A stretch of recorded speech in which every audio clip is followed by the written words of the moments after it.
अत्याचार झाला त्यासाठी इथे सगळी लोक आंदोलनात बसली होती. सगळ्या महाराष्ट्राने बघितलं असेल आता हे.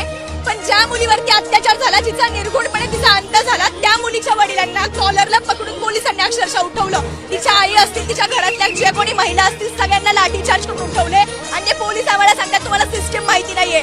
जर आम्हाला सिस्टीम माहिती असती ना की किती तत्परतेने काम करते आणि किती तत्परतेने न्याय देते, तर इथे बसायची वेळ आली नसती. हो, आणि त्या महिला पोलीस म्हणाल्या आमच्यावर सोडा, आम्ही न्याय देतो. मी म्हणलं एक उदाहरण सांगा आतापर्यंत न्याय मिळालेलं. एक उदाहरण त्यांना सांगता आलं नाही. त्यांनी सरळ महिलांवर लाठीचार्ज केलाय. आणि त्यांना एवढी लाज वाटली पाहिजे. जर त्यांना मुलगी असेल, बहीण असेल, त्यांनी त्या मुलीच्या वडिलांना कॉलरला धरून उचललं नसतं. मुलीच्या वडिलांना कॉलर मी आंदोलकांचा विशेष नाही करतो का. पहिली गोष्ट, फडणवीसांकडे कुठली पॉवर नाहीये न्यायिक दृष्टीची.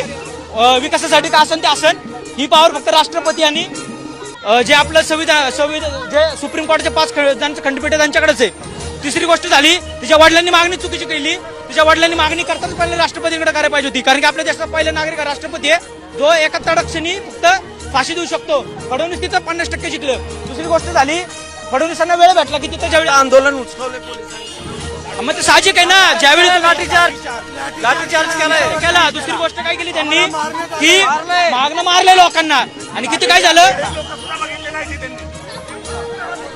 महिलांना लाठीचार्ज केला. ज्याने बलात्कार केला तो तिथं आई घाला बसलाय. आणि आम्ही इथं काय करतोय, आम्ही फक्त सत्याची बाजू दिली तर आम्हाला लाठीचार्ज. ही न्याय व्यवस्था आहे का? ही आमची मुली सेफ आहेत का? रस्त्याने 12 वाजता जाताना सेफ नाही वाटत आम्हाला का? आता आमची न्याय व्यवस्था बरी भंगारी आणि भिकारडी आहे. यांना बघता म्हणा याच्या पोलीस आहेत इथं, यांनी जावं आणि कोंडव्यातले आहेत ना बांगलादेशी उठवावे. मी नाही इन्काउंटर झाला पाहिजे. इन्काउंटर करा.